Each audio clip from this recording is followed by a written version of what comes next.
세상을 바라보는 발칙한 시선, 발칙한 경제입니다. 오늘도 재밌는 경제 이야기 들려드리겠습니다. 상식주의자 권순우 기자입니다. 이스타! 반갑습니다. 월가워즈 이스타입니다. 오늘은 굉장히 핫한 이스타가 이 분야 전문가죠. 이걸로 돈 많이 잃었죠? 많이 잃었냐? 네. 요새 제일 핫한 에너지, 천연가스. 네. 얘기를 제가 웬만하면 안 끼어들고 그 이스타의 강의를 한번 쭉 들어보도록 하겠습니다. 껴들어 주세요.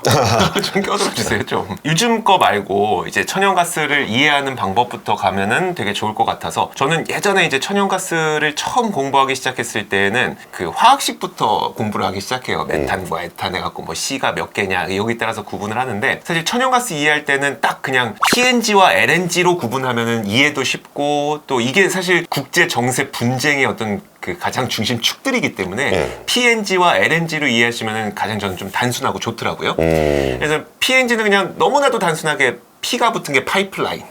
천연가스를 해서 파이프라인으로 수송하면 PNG가 되는 거고, 그리고 LNG는 리퀴파이드라고 해서 액상으로 이제 액화시킨 다음에 보내는, 그러니까 배로 수송하는 거, 그걸 LNG라고 보시면 될 것 같습니다. 그러니까 엔진은 똑같은 엔진인 거죠. 똑같은 천연가스는 거죠. 똑같은 건데 이거를 파이프라인으로 보내냐 아니면 액화를 시켜서 보내냐 이런 차이. 네, 그렇죠.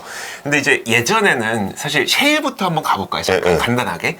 사실 저도 원래 원유를 어떻게 채굴하는지를 몰랐었어요. 그래서 보통 이제 천연가스라고 하면은 원유를 생산하는 과정에서 나오는 부산물 정도로 이해를 많이 하시는데, 사실 부산물이 맞긴 하지만 좀 더 이해를 쉽게 해드리자면, 원유 채굴할 때 필수적으로 필요한 게 사실 천연가스긴 했었어요. 왜냐하면 원유라고 하는 게 우리 그 예전에 교육 많이 받았었죠. 암석 밑에 석유가 이렇게 막 생겼는데 끌어내야지 채굴을 하는 거잖아요. 셰일 혁명 이전에는 석유는 흔들어 놓은 콜라병 같은 거였었죠. 그래서 우리가 흔들어 놓은 콜라병 딱 따는 순간 쫙 치어오르잖아요. 원유를 채굴할 때는 바위가 있는데 그 바위를 그냥 뚜껑 바위라고 생각하시면 돼요. 뚜껑을 딱 여는 순간 원유가 싹 솟아오르거든요. 근데 그렇게 솟아오르려면 압력이 차 있어야 되는데 그 압력이 바로 천연가스. 이제 콜라에서는 이제 탄산이었겠지만 뭐 그래서 사실 이 원유를 채굴하기 위해 이 천연가스가 꼭 필요한 건데, 이 천연가스 자체를 연료로 사용하지 않았던 게 과거에 그거였다면, 이제 셰일 혁명이 일어나고 나면서는 그 이후부터는 굳이 천연가스 없이도 원유를 끌어낼 수가 있으니까 천연가스 자체를 굉장히 유용한 에너지원으로 사용할 수 있게 바뀌었던 그 역사가 있다고 보시면 될 것 같아요. 자, 그래서 예전에는 이 가스가 PNG, LNG를 이렇게 나눴을 때 방금 말씀드렸던 것처럼 원유를 채굴하는데 필요한 게 LNG였기 때문에 이 자체를 연료는 쓰지 않았었고, 대부분 PNG로 수송을 해서 했었거든요. 그러다 보니까 옛날에는 파이프라인으로 가스를 전송해서 에너지로 쓰는 거는 좀 그래도 효율적이었어요.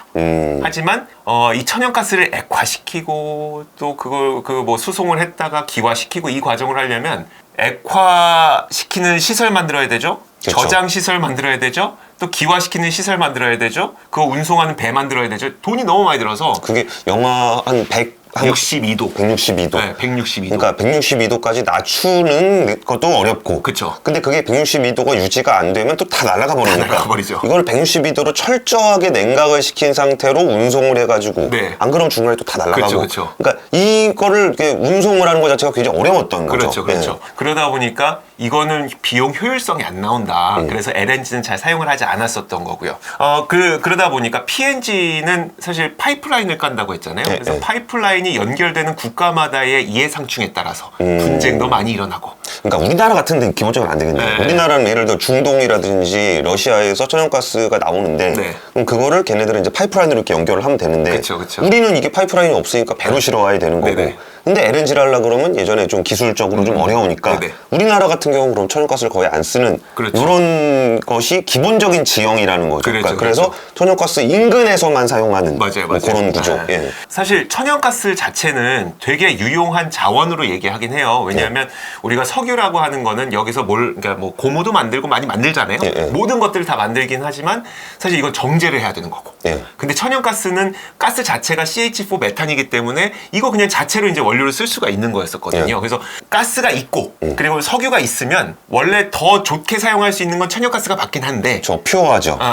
근데 이게 그 운송이 안 되다 보니까 천연가스를 사용할 수 없었던, LNG를 사용할 수 없었던. 그래서 LNG의 역사는 수송의 어려움을 해결하는 과정이 역사예요. 그냥 그렇겠네요. 원래 있던 건데 그쵸, 원래 수송을 못해서 안 쓰던 거라 네네. 수송을 함으로써 이 물질에 가치가 생기는 거죠. 그렇죠. 그랬죠. 이 얘기 왜 드렸냐면 LNG가 사실 쓰기에는 워낙 필요하니까 좋다고 했잖아요. 그러니까 쓰려는 수요는 있었어. 근데 만들려는 수요가 없는 거예요. 야, 비싼데 그거 왜 만들어줘 우리가 라고 해서 그래서 그 당시에 그 LNG를 수입하고 싶은 국가들과 수출하는 국가들 사이에 불공정 조약이 너무 많았던 거예요. 우리가 그거 왜 만들어줘? 야 비싸 못 만들어. 공급이 갑이네 그럼. 공급이 갑이었었죠. 그래서 그 당시에 손님이 왕이 아니고. 그렇죠. 손님이 그러면 저희가 만들어 주시는 분이 비용 많이 드니까 비용 나을 때까지 저희가 사드릴게요. 그래서 장기 계약이 있었던 거예요. 그게 우리가 흔히 얘기하는 통상 20년 장기 공급 계약. 와 20년. 통상 20년이고 뭐 짧은 건 10년도 있고 한데 더 긴 것도 있었다고 그러니까 하더라고요. 거의 그 캐펙스 투자한 설비 투자비 다 뽑을 때까지는 다 뽑고도 그냥 무조건 내가 사주겠다. 우리가 사줄게요. 물량도 정해지나요? 물량도 정해지죠. 왜냐하면 야 니네가 사간다 그래서 우리가 돈 투자해갖고 시설 다 만들었는데 작년에는 100 사갖고 올해는 50 사간다고? 손님 그건 곤란하죠. 이렇게 되는 거죠. 그래. 100 사가기로 100을 계속 사가야지. 사가야지. 저희 50밖에 안 쓸 거. 뭐 그건 당신 사정이고. 그러니까 니네 때문에 우리가 만들었잖아 라고 하면서 그게 바로 의무인수 조항이라고 하는데 이게 어느 정도 좀 심각했냐면 만약에 100을 사간다 그랬는데 50만큼 사가잖아요. 그래도 100만큼 돈을 내. 안 가져가도 돈을 내라. 안 가져가도 돈 내. 이런 것들이 있었어요. 그리고 또 한 가지가 이제 도착지 제한 규정이라고 해서 만약에 제가 100을 사갔잖아요. 그러면은 근데 다 썼는데도 한 20 남았어요. 그럼 20 그냥 날려버리긴 좀 아까우니까 좀 딴 데 팔아볼까 했는데 그러니까 내가 사온 천연가스의 일부를 다른 데다 파는 거. 다른 데 파는 거. 왜냐면 그 저장소를 보면은 이렇게 배 보셨을 거예요. 3개 저장소가 이렇게 있고 해갖고 남는 거 갖다 팔 수도 있긴 있어요. 그러니까 물리적으로 보면. 근데 그걸 막은 거지. 재판매 금지? 재판매 금지. 왜냐하면 당근마켓 금지? 중고나라 금지. 그게 근데 그럴 법도 한 게 뭐냐면 보세요. 공급자 입장에서 야 우리는 애써 너희를 위해서 돈 들여갖고 캐펙스 투자 다 해놨는데 니네가 만약에 우리나라로 쳐볼게요. 우리나라가 이제 수입을 100만큼 해왔는데 이게 좀 남아서 일본에다 갖다가 좀 저렴하게 팔고 하면은 그 공급자 입장에서 손해가 나는 거예요. 왜냐하면 이쪽 아시아 시장에서만 따로 시장이 형성이 되거든요. 가격 형성이 돼버리거든요. 그럼 보세요. 공급자는 중동에서 100원을 주고 팔았어요. 근데 이 아시아 시장에서 남는 금액 때문에 뭐 아시아 시장에서 한 50만큼의 가격이 형성되잖아요. 천연가스 가격이. 그러면은 100의 가격을 유지해야지 나의 BEP가 나중에 완성이 되는데 이 아시아 시장에서 새로운 가격이 형성됨으로써 이 가격이 떨어져 버리게 되는 거예요. 명분은 안 되는 것 같긴 한데. 그래요? 근데 어쨌든 그 가격에 대한 주도권을 공급자가 유일하게 갖게끔, 그러니까 재판매하는 유통상을 인정하지 않는 거죠. 그래서 도착지 제한 규정까지 예전에는 그렇게 중동 국가들이 많이 갖고 있었던 거죠. 남으면 버려라.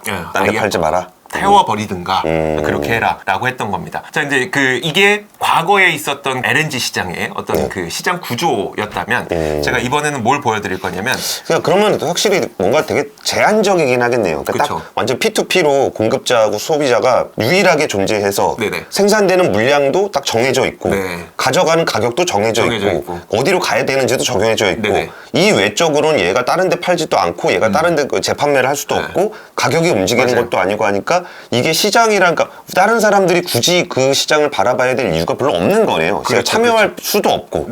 그렇죠. 그래서 이제 제가 다음으로 보여드릴 건 뭐냐면 현재 시장의 주요 플레이어를 좀 보여드릴 거예요. 그것도 이제 나눠서 PNG의 주요 플레이어, 그 다음에 LNG의 주요 플레이어 이걸 보여드릴 건데 과거에는 말씀드렸던 것 같은 시장 구조를 갖고 있었기 때문에 공급하는 곳들은 대부분 이제 중동과 그 다음에 러시아, 호주 이쪽이었었고요. 그 다음에 수입하는 곳들은 대부분이 이제 LNG를 수입하는 곳들은 아시아 국가들. 그러니까 파이프가 직접 연결되기 어려워서 배 타고 보내야 되는 그런 국가들이 주요 수입 국가들. 호주에서 파이프라인으로 한국으로 올 수 없죠. 태평양을 건너리 막. 그러니까 지정학적인 그걸 피할 수가 없었던 게 바로 이 LNG 시장입니다. PNG 시장은 그래서 지정학적인 구조가 벗어날 수가 없는데 주요 플레이어를 한번 보면은 일단 지금 현재 상황입니다. 이게 2020년 기준이기 때문에 최신 자료예요. 예. PNG 수출을 가장 많이 하는 국가는 러시아입니다. 러시아. 우리 푸틴 형님이 맨날 그쵸. 그 잠갔다 껐다 하려고 협박한다는 그 네네, 러시아. 맞아요. 네. 러시아. 그 다음이 의외로 노르웨이예요. 러시아도 유럽 전역에 수출을 하고 있어요. 이 물량을. 그 다음에 노르웨이도 사실 유럽 전역에 예. 수출을 하고 있고요. 그 다음에 뭐 아더 EU라고 하는데 이거는 이제 주요 유럽 국가가 아닌 다른 유럽 국가들. 그 다른 유럽 국가에서도 사실 천연가스를 많이 생산을 하고 있어서 PNG로 수출을 많이 하고 있습니다. 다른 유럽 국가들로. 예. 4위가 바로 미국입니다. 근데 미국은 오직 캐나다, 멕시코 이쪽에만 PNG로 수출하고 있었어요. 그럴 수밖에 없죠. 미국 붙어 있으니까. 위에 캐나다, 아래 멕시코, 딴 나라랑 붙어 있질 않으니까. 그러니까 단순하죠. 예. PNG는 딱 그래요. 캐나다도 자신들이 만들어서 오직 미국에만. 멕시코도 못 가죠. 파이프를 길게 해야 그치. 되니까. 예. 되게 딱 그냥 지정학이에요. PNG를 수입하는 국가들도 거기서 크게 벗어나지 않습니다. 독일이 가장 눈여겨보면 좋을 게 절반을 러시아로부터 수입하는 PNG 수입 2위 국가입니다. 전 세계에서. 수입 2위. 그러니까 독일이 얼마나 이 PNG의 의존도가 높은지를 볼 수 있는 게 이 대목인 거죠. 아더 EU라고 하지만 이건 유럽 국가 여러 개 합친 거고 독일이 단일 국가로는 세계에서 가장 많이 와, 전체가 110인데 네. 독일이 100이면은 네. 혼자 100이라는 거 아니에요? 그쵸. 진짜 많이 쓰긴 정말 많이 쓰네요. 그러니까요. 네. 천연가스 수입량의 절반을 러시아로부터 또 받고 있어요. 의존도가 높으네. 천연가스 의존도도 높고 러시아 의존도도 높은 게 바로 독일입니다. 예. 미국도 사실 수입 양으로 치면 예. 굉장히 높아요. 3위를 차지하고 있는데 이게 캐나다로부터 수입하고 있기 때문에 지정학적 리스크는 거의 없는 게 또 미국. 예. 멕시코가 4위를 차지하고 있을 만큼 수입을 많이 하고 있지만 이것도 전량 미국으로부터 수입하고 있는 네덜란드도 꽤 많이 수입을 하고 있는데 네덜란드도 마찬가지로 절반을 러시아로부터 수입을 하고 있습니다. 그럼 여기서 딱 지정학적 문제가 있는 데가 그냥 나오네요. 독일, 네덜란드. 그렇죠. 네. 독일과 네덜란드. 근데 독일이 직접적으로 이제 그 러시아로부터 참 많은 그 분쟁과 뭐라고 할까요? 외교적 균형을 잡기 힘든 상황이 많이 있죠. 많이 거론되는 게 이제 러시아와 우크라이나가 많이 거론되잖아요. 그 스토리를 먼저 한번 살펴드리자면 그러니까 천연가스를 보유하고 있는 기준으로 봤을 때 가장 지역으로 보면은 중동 국가가 천연가스를 가장 많이 보유하고 있는 건 사실이거든요. 하지만 단일 국가로 봤을 때는 천연가스 보유고가 가장 높은 국가가 러시아입니다. 지역으로 따지면 중동이지만 국가로 따지면 러시아만큼 많이 갖고 있는 데 없어요. 그래서 러시아는 어떻게 보면 천연가스 종주국 정도로 생각하시면 되는데 방금 말씀드렸던 것처럼 독일이 절반 가까이를 러시아로부터 수입을 하고 있고요. 천연가스를 그러면 유럽 국가에서 왜 이렇게 많이 의존을 하게 됐느냐. 이게 역사가 있는데 1970년도에 이제 원래 이들도 원유를 쓰다가 오일 쇼크를 겪으면서 원유만 쓰면 안 되겠다. 그치. 다변화를 좀 시켜야 되겠다라고 생각해서 했던 게 이제 천연가스인데. 근데 오일 쇼크에서 오펙이 형성이 되고 원유를 중동 국가들이 좀 이걸 무기화하는 것들이 보이니까 야, 우리가 원유만 쓰면 좀 부담스러우니까 천연가스를 다른 데서 좀 수입을 해가지고 그 에너지 안보를 좀 찾아보자 이런 차원이었다는 거죠. 에너지 안보를 찾겠다고 찾은 국가가 러시아였던 거예요.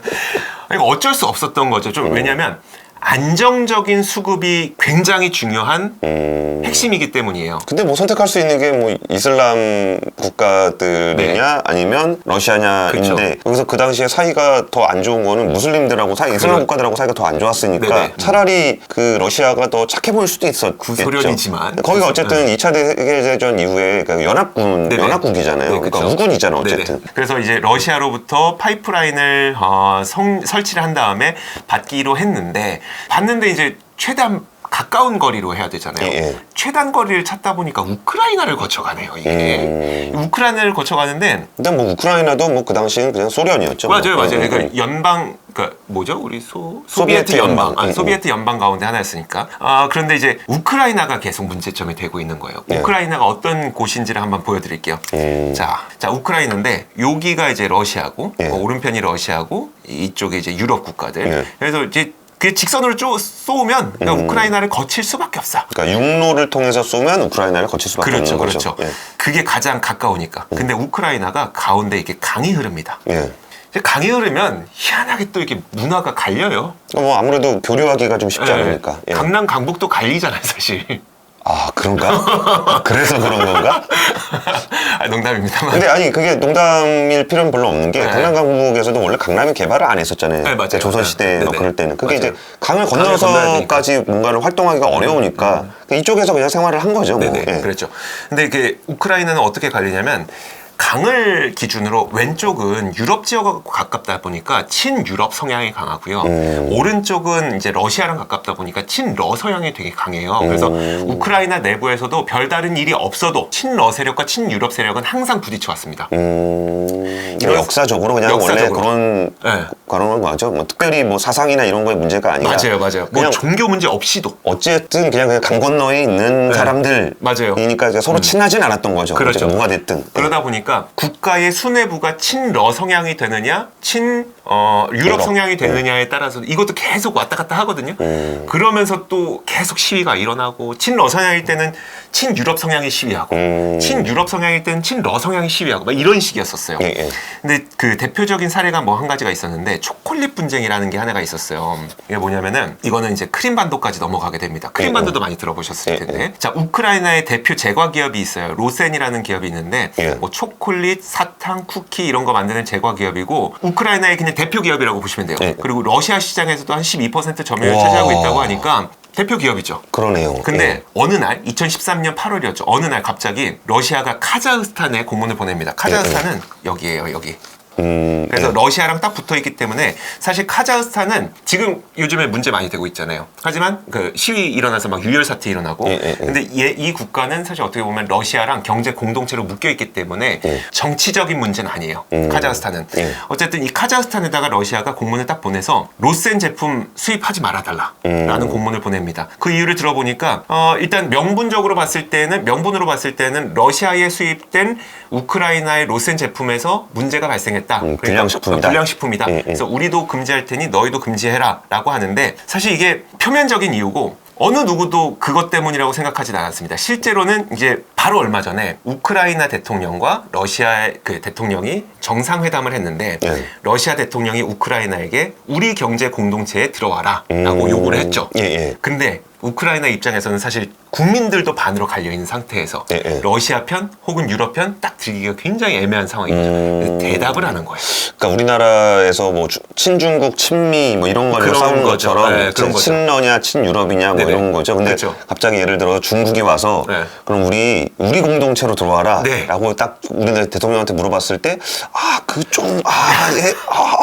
아니라고 하기도 좀 그렇고, 뭐 기라고 하기도 그렇고. 맞아요. 옛날에 그 있었잖아요. FTA 갈래, CPTPP 갈래 막 있었잖아요. 그때도 막 선택하기 되게 어려웠었거든요. 우리 그때 사드 배치 해가지고 중국한테 막 욕먹고 막 그러니까 문제 어떻게 선택할 수 없는 상황. 근데 이들은 더 심했던 게 러시아가 바로 경제 보복에 들어간 겁니다. 그래서 이제 야, 로센 제품 대표적인 우크라이나 기업인데 야, 수입하지 마. 그냥 확 경제 봉쇄를 해버린 거예요. 약간 그런 식으로 해석이 된 거죠. 이른바 불매운동이죠. 불매운동보다는 좀 더 강력한 정부 차원에서 아예 막아버린 거니까. 그랬더니 그러니까 일반적으로는 소비자들이 뭐 물건을 안 산다 이 정도인데, 나라에서 야 저거 들여오질 마 그냥 아예. 그랬더니 이제 사실 그 당시 우크라이나 대통령이 이걸 그냥 둘 수는 없잖아요. 경제가 또 이게 타격을 받으니까. 그래서 그래 그러면 이제 좀 해볼까라고 했던 거예요. 근데 그 당시 대통령이 원래 친유럽 성향이었었어요. 야누코비치라고 해서. 친유럽 성향이기 때문에 친유럽 성향의 국민들은 대통령이 유럽과 손을 잡길 기대하고 있었던 거죠. 그때도 이제 나토에 가입하고 뭐 유럽 경제 공동체에 들어가고 이걸 계획하고 있었던 거예요. 근데 갑자기 돌아서게 되니까 친유럽 성향의 국민들이 대규모 시위를 하게 되는 거죠. 정정이 엄청 불안해졌는데 거기에서 이제 갑자기 크림반도가 등장을 하게 됩니다. 크림반도도 사실 우크라이나 밑에 있는 되게 작은 반도예요. 이거예요, 이거. 이 터키 바로 위에 있는 요건데 이게 반도잖아요. 여기도 이제 우크라이나인들도 살고 있을 거고 러시아인들도 살고 있을 텐데 대규모 시위가 일어났는데 이 대규모 시위가 또 크림반도에서 되게 크게 일어나서 격하게 일어났었어요. 그러자 러시아가 크림반도에는 우리 러시아 국민이 많이 살고 있으니 대규모 병력을 투입하겠습니다. 라고 하면서 병력을 크림반도에 투입하기 시작합니다. 그러니까 명분은 자국민을 보호하기 위한 거라고 하고 그러면 자국민만 보호하고 빠지는 게 아니고 그냥 홀라당 먹어버린 거지. 그렇죠. 그러더니 크림반도를 병합을 시켜버립니다. 러시아의 국가로 병합을 시켜버리게 되죠. 이런 식의 그 분쟁들이 발생을 하게 된 게 바로 우크라이나의 상황인 거예요. 자, 이렇게 우크라이나가 지금은 어떤 상태냐면 최근에 그 뉴스 보셨을 거예요. 우크라이나의 대통령이 코미디언 출신이 됐다. 아, 진짜 코미디스러운 일이죠. 네, 그렇죠. 그리고 실제 지금 내각도 코미디언이 실제 방송 활동할 때 코미디 동료들로 내각을 채웠대요. 그러니까 방송 사람들이 가서 뭐 장관하고 뭐 맞아요. 그러고 있는 있다는 거예요. 사실 근데 이 인물이 인스타도 한번 저도 한번 가볼까요? 대통령 되시면 저도 뭐라도 하나 좀 시켜주시기를. 근데 이 젤렌스키 대통령인데 젤렌스키 대통령이 코미디언을 할 당시에 그러니까 정치풍자 드라마에 출연했었고 거기서 되게 따뜻한 대통령 역할을 했었대요. 그래서 그 향수를 불러일으키면서 어쨌든 대통령이 당선이 된 건데. 그러니까 듣기로는 이 문제에 대해서 되게 잘 다뤘다는 것 같아요.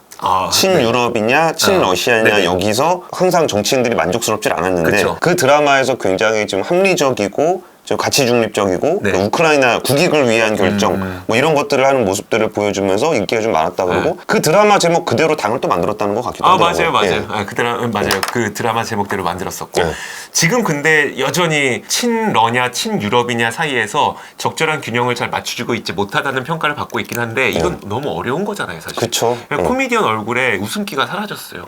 사진에 웃는 얼굴이 없어. 어쨌든 이런 정도로 우크라이나는 굉장히 PNG 시장에서 분쟁의 역사를 갖고 있는 국가라는 겁니다. 근데 어쨌든 이제 우크라이나에 그 러시아가 뭐 군대 파견합니다. 뭐 이런 얘기 나올 때마다 독일은 굉장히 불안해지는 거죠. 아, 얘네 또 뭐 할 건데. 막 이런 식의 그게 되는 거죠. 그러다 보니까 미국이 사실 이 독일에게 마케팅 포인트로 이걸 들고 독일에 접근을 합니다. 그게 트럼프 당시에 이 일이 있었던 건데 메르켈 정부 당시에 지금 이제 바뀌었지만 트럼프 대통령이 미국을 한번 살펴보면 셰일 혁명 이후에 미국은 정말 어마무시한 양의 천연가스를 발견을 하게 돼요. 사실 예전에도 천연가스가 있긴 있었지만 그건 앞서 말씀드렸던 것처럼 부산물이었었지만 이제는 정말 연료와 에너지 그리고 온갖 화학 재료를 사용할 수 있는 유의미한 천연가스가 막대하게 발생을 하고 있는데 미국이 소비 규모로는 세계 1위거든요. 근데 수출도 엄청 많이 합니다. 남아 도는 거예요, 진짜. 남아 돌아. 그러니까 말 그대로 혁명이죠. 진짜. 셰일 혁명. 그러니까 미국까지란 나라도 항상 원유에 의존하다 보니까 중동에 있는 분쟁에 항상 개입을 했어야 되고 이거는 에너지 안보 차원에서 어쩔 수 없었던 일인데 미국 내에서 이렇게 많은 천연가스 에너지를 발견하게 된 게 혁명이라 붙일 정도가 되고 전 세계 지정학을 다 바꿔버릴 정도의 그러니까 미국이 더 이상 중동에 그렇게까지 개입을 안 해도 되는 그러니까 지정학을 다 바꿔버릴 정도의 큰 이벤트였죠, 셰일은. 근데 우리는 별로 실감은 잘 안 나요. 그러니까 이게 정말 셰일 혁명이라는 게 그래서 혁명인데 정말 천연가스 최대 소비 국가가 그 전까지는 다 수입해야 됐었지만 본인들이 쓰고도 남아 돌아서 여기저기 수출해도 되는 그 정도가 된 거죠. 그래서 이제 독일을 찾아가게 됩니다. 너희 맨날 러시아가 막 잠근다 만다 우크라이나에 뭐 병력 파견한다 할 때마다 불안하지 그러지 말고 우리에게 와라. 우리가 LNG를 너희한테 공급해 줄게. 근데 사실 이게 그렇게 잘 먹혀들었던 것 같진 않아요. 왜냐하면 지금 러시아에서 우크라이나를 피해서 독일로 직접 가스를 수송하는 노드스트롬 1이 이미 노드스트림이 이미 개통이 되어서 운영이 되고 있거든요. 그리고 지금 바로 그 옆에 노드스트림 2가 그러니까 공사는 다 했어요. 아직 승인이 안 나서 개통만 안 했지 공사는 다 해놨어요. 이렇게 하고 있는 거 봤을 때 유럽 국가에서는 LNG 오케이 좋겠어. 뭐 자유 좋아. 하지만 우리는 안정적으로 막대한 양의 그 천연가스가 필요해. 이게 더 큰 핵심 쟁점으로 작용을 하고 있는 것 같아요. 그래서 사실 그때 메르켈 총리도 트럼프가 자꾸 이게 마케팅 포인트로 야 우리가 자유를 파는 거라니까. 너희 걱정 안 해도 돼. LNG 수송해줄게. 푸틴의 억압된 당신에게 자유를 드립니다. 이렇게 한 거지. 그래도 이거 얘기 먼저 할게요. 이게 덜컥 받기도 좀 애매한 게 러시아는 이제 VIP 고객이잖아요. 아, 그치. 독일이. 근데 갑자기 독일이 지금부터 러시아산보다는 LNG를 적극적으로 수입하겠습니다 하는 순간 뭐야? 장군 나 또 이렇게 나올 수가 있어. 고객님 나 안 보려고? 이렇게 되는 거지. 나 이제 끊어? 절반이 어딨어? 다 끊어. 그러니까. 미국이랑 쓰세요. 뭐 나는 안 주면 되지. 뭐 이런. 그러니까 독일도 LNG 좋아 자유 알겠어. 하지만 덜컥 받아들이기도 또 쉽지 않은 정치적인 그 입장이 있는 거예요. 그래서 그때 나왔던 뉴스도 어쩔 수 없이 함부르크에다가 LNG 터미널 건설에 약 5억 유로를 지원하기로 결정했다. 근데 결국은 LNG를 받긴 받을 건데 받을 준비는 해놓고 하지만 적극적으로 받진 않는다라는 메시지를 또 줘야 되는 거예요. 그럼 이게 또 이제 러시아에 대한 견제일 수도 있겠네요. 그러니까 우리가 지금 LNG 터미널 다 만들어 놨으니까 니네가 혹시 끊으면 나 지금 미국에서 받을 수 있어 라는 것 때문에 끊지 마. 그쵸. 그쵸. 그렇기 때문에 이런 식으로 되게 정치적인 지형이 교묘하게 운영되는 게 바로 이 PNG 시장입니다. 그나마 근데 LNG 시장은 이게 되게 이제 지금부터는 LNG로 넘어갈게요. LNG 시장은 굉장히 좀 자유로운 게 주요 플레이어를 보자면 일단 수출의 주요 플레이어 1위는 단연 호주입니다. 호주. 중동보다 더 많은가 보네요. 네, 맞아요. 중동은 지역으로 봤을 때는 1위지만 개별 국가들이 다 따로 있기 때문에 단일 국가로 봤을 때는 호주가 단연 1위예요. 근데 카타르랑 거의 차이가 나지 않습니다. 그러네. 카타르도 나라 되게 조그만데. 가스 엄청 나오네. 카타르도 사우디의 뭐라고 해야 될까요? 얄미운 그 국가?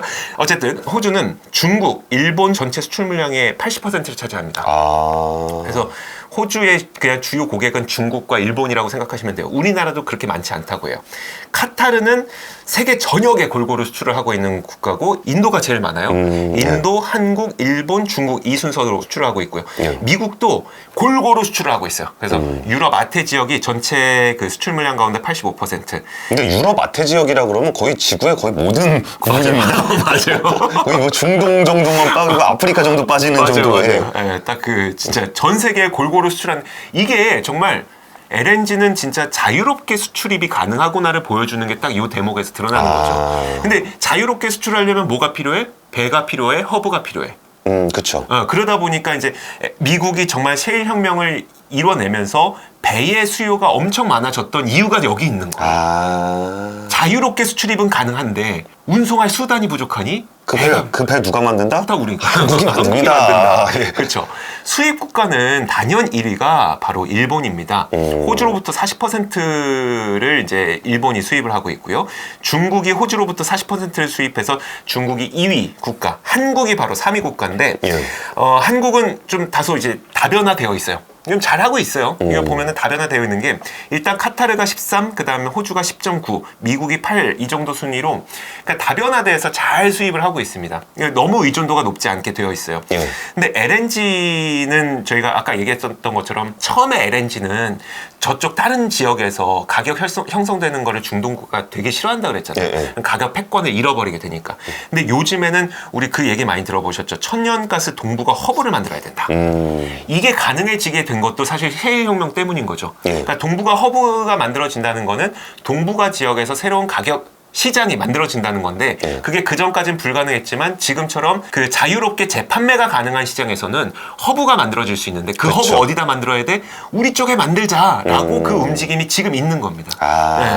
그게 과거에는 존재할 수 없었던 거지만 지금은 존재할 수 있기 때문에. 그러니까 이제 공급자가 그전에는 갑이었으니까 거기 아까 의무 인수 조항, 무조건 사과가 있었고 도착지 제한, 재판매가 안 되는 그런 조항들이 있었는데 이제 그 물건을 가지고 와서 좀 이제 소비자들도 다변화되고 공급자가 다변화되니까 공급자가 그럼 나 너한테 안 팔아. 그럼 너 딴 데 가서 살게요. 이렇게 되면서 근데 자꾸 너는 재판매 못하게 하네. 난 얘는 재판매하게 해주는데. 그럼 나 이거 살 건데. 그럼 고객님 이렇게 되는 거죠. 약간 이런 거. 그러니까 중고나라가 워낙 강력한 그 갑이니까 절대 갑이니까 여기서 좀 어렵겠고 우리 동네 당근마켓 만들자 이런 거죠. 그 당근마켓 누가 만들 거야? 우리 쪽에서 만들자. 그러면서 이제 우리나라에 있는 가스업계 계시는 분들도 그게 우리나라가 됐으면 되게 좋겠다. 허브가. 왜냐면 그 100길로도 중국도 가고 일본도 가고 이게 되게 효율적인 위치잖아요. 어떻게 보면. 그러니까 이걸 우리나라가 만들자. 그래서 사실 저도 이게 잘 추진이 됐으면 좋겠어요. 우리나라가 허브가 되면 우리나라에 진짜 시장 생기는 거거든요. 그러면은 LNG 배들이 일단 우리나라에 와서 뭐 선적하고 아니면 다른 데 판매하고 이게 우리나라를 통해서 이루어질 수 있는 거기 때문에 되게 부가가치 높은 산업이 생길 것 같거든요. 우리가 동북아 물류허브를 되게 하고 싶어 했는데 뭐 잘 안 되고 이쪽 어떻게 상하이가 거의 다 하고 있고 뭐 싱가포르 하고 있고 그러는데 LNG 같은 것도 굉장히 좀 규모가 큰 시장이니까 우리나라가 만약에 동북아 허브를 하게 된다면 정말 그 지역 경제 활성화를 비롯해서 국가 경제에 엄청난 도움이 되죠. 그래서 동북아 허브라는 말을 저도 많이 듣긴 했지만 이게 정말 그냥 한 번 듣고 흘릴 만한 단어가 아닌 거예요. 만약 정말 된다면 우리나라에도 좋고, 그리고 지금 셰일 혁명으로 인해서 산업 지형이 완전 바뀐 것에 최대 수혜를 받을 수 있는 게 또 이 동북아 허브일 수도 있는 거니까 이런 동북아 허브도 여러분들께서 만약에 들으시면은 많은 관심 가져주시면 좋을 것 같아요. 그 천연가스를 요즘에 천연가스 가격이 많이 올라가고 막 그러니까 네네. 천연가스 투자를 좀 해보고 싶은 분들도 좀 있는 것 같은데 네네. 이게 지금은 이제 천연가스 실물의 어떤 시장에 대한 얘기를 좀 해주셨는데 네네. 그러니까 천연가스 가격이라든지 천연가스 그 시장은 좀 어때요? 천연가스 시장은 크게 딱 세 가지로 나뉘어져 있는데 예. 유럽 시장과 일본 시장, 그 다음에 미국 시장 이렇게 딱 세 개라고 보시면 돼요. 이 세 개가 예. 제일 큰 시장입니다. 현재 우리가 투자를 할 수 있는 가격이 형성되는 시장은 미국이에요. 미국 시장? 그래서 미국 헨리 허브 가격을 기준으로 하고 있거든요. 그래서 이거는 저기 뭐 해외 주식 투자하듯이 살 수 있어요? 그럼요. 헨리 허브의 가격을 추종하는 ETN과 ETF들이 굉장히 많아요. 그래서 천연가스 ETN, ETF, 내추럴가스 ETN, ETF 검색해 보시면 이 모든 상품들이 거의 대부분이 천연가스 그 헨리 허브 가격을 추종을 하고 있습니다. 얼마 전에 그 뉴스 보셨을 때 그 지난 겨울 오기 전에 유럽 가스 가격 뭐 10배 올라가고 요즘도 이랬잖아요. 많이 올랐어요. 요즘에도 많이 올라 있는 상태예요. 그게 유럽 가격이에요. 그래서 헨리 허브 가격 봅니까? 안 그런데 왜 뭐 10배야? 라고 생각하시겠지만 유럽 가격은 좀 그랬었고요. 그 다음에 일본도 따로 시장이 형성이 되어 있는데 일본, 한국이 좀 하나의 시장이라고 보시면 되는데 거기 가격도 좀 별개로 움직입니다. 그래서 제가 그거 그냥 천연가스 가격이 올랐다 그래갖고 아무거나 이렇게 보면 안 되겠네요. 재미삼아서 한번 보여드릴게요. 재미삼아서 보면은 그러니까 일단 그 상품 자체는 미국 주식 하듯이 ETN, ETF, 천연가스 ETN, ETF를 사시면 현물이나 선물 이런 거 아니라도 뭐 종목 주식 사듯이 그쵸. 살 수는 있다. 네네. 다만 우리가 요새 올랐다 그러는 거는 유럽에 있는 천연가스 가격이 오른 거고 그쵸. 여기 가격하고 미국 가격은 많이 다르다. 많이 달라요. 그리고 아까 설명했던 것처럼 가격이 다르면 그럼 미국 거를 사서 유럽에 팔면 되는 거 아니에요? 이렇게 생각할 수 있는데 운송이라는 게 천연가스는 그쵸. 되게 중요한 가격에 영향을 미치기 때문에 별개의 가격이 존재한다. 그렇죠, 그렇죠. 그래서 그 지금도 미국의 헨리 허브 천연가스는 $4 미만이에요. 많이 오르지 않았어요. 그렇게 그럴 수밖에 없는 게 넘쳐나니까. 이게 $4 이상으로 올라가기가 진짜 힘들어요. 그래서 그 지난 겨울에 그 가스 대란 났을 때도 $6였었나? 아무튼 $6까지 갔었어요. $6까지 갔지만 결국은 되게 빠른 속도로 $4로 다시 회귀하는 지금도 3점 몇 달러입니다. 이게 지금 보여드리는 게 더치 TTF 이게 유럽 가격이에요. 더치 TTF 이게 유럽 가격이라서 요거 보면은 이렇게 된 거죠. 이게 원래 36, 뭐 21 이랬던 게 172까지 갔습니다. 와, 7배. 네, 많이 내려왔다고 해서 96. 네. 와. 이게 바로 유럽 천연가스고요. 172에서 96 된 것도 거의 반토막이에요. 반토막. 17배 올라간 것도 대단하고 반토막 난 것도 대단하고 그러니까요. 와, 이게 변동성 정말 크네요. 그리고 이게 일본, 한국 이거가 34 정도인데 이것도 되게 높아진 거예요. 왜냐면 이것도 제가 6 위로 올라가는 걸 거의 못 봤었거든요. 네. 그러니까 이게 아예 별개는 아니네요. 그렇죠. 아예 별개는 아니죠. 근데 확실히 미국은 좀 독립적으로 움직입니다. 미국은 좀 독립적이고 한국, 코리아 여기는 어제 생산지가 아니고 어디서 사오는 거니까. 맞아요. 미국은 진짜 본인들이 생산해서 본인들이 쓰고 본인들이 나오면 본인들이 저장하고 남으면 팔고 막 이러기 때문에 미국은 좀 독립적으로 움직이고 유럽과 말씀하셨던 것처럼 아태 지역 시장은 확실히 좀 의존성이 크죠. 그래서 그럼 그때 이조 앵커는 그 뭘로 투자를 하셨던 거예요? 저는 첫 해에는 ETN으로 하다가 지금은 그거 상장 폐지됐습니다. 워낙 변동성이 너무 커갖고 상장 폐지됐는데 그 ETN으로 하다가 그 다음 연도에는 CME에서 해외 선물로 직접 하다가 철철 흘러 넘쳤죠, 피가. 근데 그때는 어떤 투자 판단했었는데 어떻게 좀 잘 안 맞았던 거예요? 그 첫 해는 잘 맞았었어요. 그래서 제가 첫 해에 굉장히 재미를 많이 봤었는데 천연가스라고 하는 건 되게 특이하게 시즌이 딱 2개가 있거든요. 그래서 비축 시즌. 그걸 우리가 인젝션 시즌이라고 하고요. 그 다음에 방출 시즌이 따로 있어요. 겨울이 방출 시즌. 인젝션 시즌은 모으는 시간. 겨울에 난방을 많이 하니까? 난방 많이 하니까. 그래서 그 4월부터 10월까지 엄청 모아요. 미친 듯이 모아. 겨울에 얼마나 쓸지 모르니까. 이게 또 되게 중요해요. 얼마나 쓸지 모르니까가 핵심이에요. 그래서 엄청 모았는데 겨울에 안 추워. 그러면은 가격이 막 하락하기 시작하는 거예요. 근데 엄청 모았어. 엄청 모았는데 다 썼어. 이미 다 썼어. 전력으로 너무 많이 쓴 거예요. 근데 겨울이 추워. 그러면 미쳐버리는 거예요. 가격이 급등하는 거죠. 와, 그러면 10월, 11월 이런 때가 제일 큽니다. 제일 변동성이 크겠네요. 네. 그래서 11월에서 12월 넘어가잖아요. 사실 진짜 추운 건 12월, 1월 그쯤이잖아요. 근데 오히려 이때가 그렇게 큰 변동성은 없어요. 왜냐하면 어느 정도 내가 갖고 있는 저장하고 있는 천연가스의 양이 있고 어느 정도의 사용량이 일정 정해져 있잖아요. 많이 써봤으니까. 그래서 이제 12월, 1월 되면은 얼추 계산이 다 나와요. 그래서 그때보다는 계산이 안 되는 10월, 11월 그쯤이 훨씬 더 변동성이 큽니다. 아직 딱 겨울 초입에 비축은 거의 끝났고 이제 얼마나 쓸지의 판단이 들어가는 시점이 요때니까 요때가 변동성이 제일 크고 제일 커요. 그리고 이제 한 12월쯤 쓰는 거 보니까 대충 뭐 이 정도 쓰겠구나라는 게 감지가 되니까 변동성이 뚝 떨어지는. 물론 그럼에도 불구하고 갑자기 1월에 갑자기 추워졌어요. 막 제트기류가 막 북쪽에서부터 흘러내려와. 그러면 올라갈 수 있겠죠. 근데 대체로 앞쪽에 굉장히 많이 되어 있어요. 그래서 우리 또 용의 심장을 가지신 분들은 요때 해야 되겠네. 그쵸. 10월, 11월에. 저도 그때 했었죠. 그래서 그 당시는 뭐였었냐면 2018년쯤이었었는데 천연가스가 신재생으로 가기 전에 에너지원으로 전력으로 굉장히 많이 사용될 거라는 기대감이 있었어요. 그래서 실제로 많이 사용이 됐었고 그러다 보니까 인젝션 시즌 때 많이 모았음에도 불구하고 많이 사용을 한 거예요. 그래서 생각보다 많이 못 모았네? 근데 겨울이 엄청 추운 거죠. 추울 거라는 생각이 드는 거지. 전망이 나온 거지. 그래서 그때 막 올라가고 실제로 추웠어요. 실제로 엄청 추웠고 그게 잘 맞아 떨어져서 가격이 크게 올라갔었는데 그 다음 연도에는 생각보다 그 천연가스의 사용량이 그냥 되게 일정 수준이었었고 그리고 실제로 겨울도 안 추웠었고 그래갖고 많이 내렸어요. 그래서 그 당시에 뭐 하락으로 베팅하셨던 분들은 많이 드셨겠지만 저는 사실 그때도 좀 막연한 아무튼 많이 틀렸어요. 하여튼 공매도가 문제, 매도가 문제, 매도가 하여튼 슛 배팅. 정작 저는 그래서 천연가스로는 뭐 아무튼 상처도 많았고 재미도 많았고. 그럼 어쨌든 투자 시즌은 10월, 11월 요때다. 그러니까 요때가 제일 그 변동. 그러니까 이때 하시라는 게 아니고 그때 투자를 하시는 분들이 주로 공략하는 시점이 변동성이 있는 요때가 되는 거다. 천연가스 가격 크게 오른다. 근데 아까 말씀드렸던 것처럼 우리나라는 카타르에서도 수입하고 호주, 미국에서 이제 골고루 수입을 하잖아요. 그래서 사실 미국에서만 만약에 수입을 했다. 이거 안 좋은 거죠. 다변 안 되는 거니까 안 좋은 건데 만약에 미국에서만 우리가 수입했다 그러면은 훨씬 영향은 덜 받았을 수도 있겠지만 이건 뭐 좋은 게 아니니까 그건 안 하겠죠. 어쨌든 우리나라 시장도 유럽이나 이런 그 다른 시장의 가스 가격이 올랐을 때 우리나라 좀 타격을 받을 수밖에 없죠. 그렇죠. 원래 분산 투자를 해야죠. 한쪽에서 만약에 이렇게 올라간 거 보면 저걸로 몰빵할 걸 이 생각을 하겠지만 어떤 때는 또 이게 또 빠져올 수도 있으니까 포트폴리오를 좀 유지하면서 에너지 안보를 찾아가는 것들도 필요한 것 같습니다.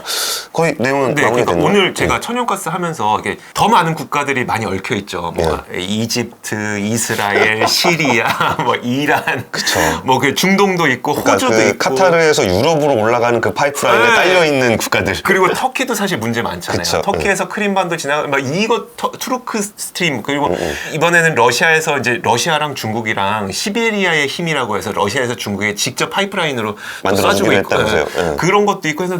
그러니까 전 세계가 되어 있기 때문에 그걸 다 짚진 못하고 일단 요즘에 문제가 많이 됐던 우크라이나, 러시아만 좀 짚어봤거든요. 그러니까 우리나라도 되게 큰 떡밥 중에 하나가 러시아 가스관 떡밥이 있어요. 러시아 PNG를 이쪽 시베리아에서 이쪽으로 내려 중국 거쳐갖고 북한 거쳐갖고 한국으로 내려와가지고 맞아요. 이거를 뭐 일본은 자기네까지 연장을 좀 해달라 그런 거고 그러니까 PNG의 종착지로서 부산을 좀 이렇게 해보자 이런 떡밥이 하나 있고 또 몽골에서 이제 풍력으로 발전 전기를 만들어가지고 그리드를 여기서 내려오는 이른바 동북아 슈퍼그리드라는 떡밥 이런 것들이 또 우리나라에도 좀 있습니다. 근데 그걸 만약에 만들었다 그러면 그 무시무시한 그 러시아, 중국, 북한, 한국 안 그래도 지정학적으로 힘든데 거기다 가스관을 만든다. 상상만 해도 진짜 흥미롭습니다. 통일된 이후에도 쉽지 않을 것 같긴 하지만 어쨌든 좋습니다. 알겠습니다. 오늘 뭐 이슈가 되고 있는 천연가스를 이조 앵커가 예전에 그 투자 차원에서 좀 공부를 좀 많이 했던 것들이 있어갖고 이게 천연가스 시장에 대한 이야기를 좀 나눠봤습니다. 오늘 준비한 얘기는 여기까지고요. 지금까지 발칙한 경제였습니다. 감사합니다. 고맙습니다.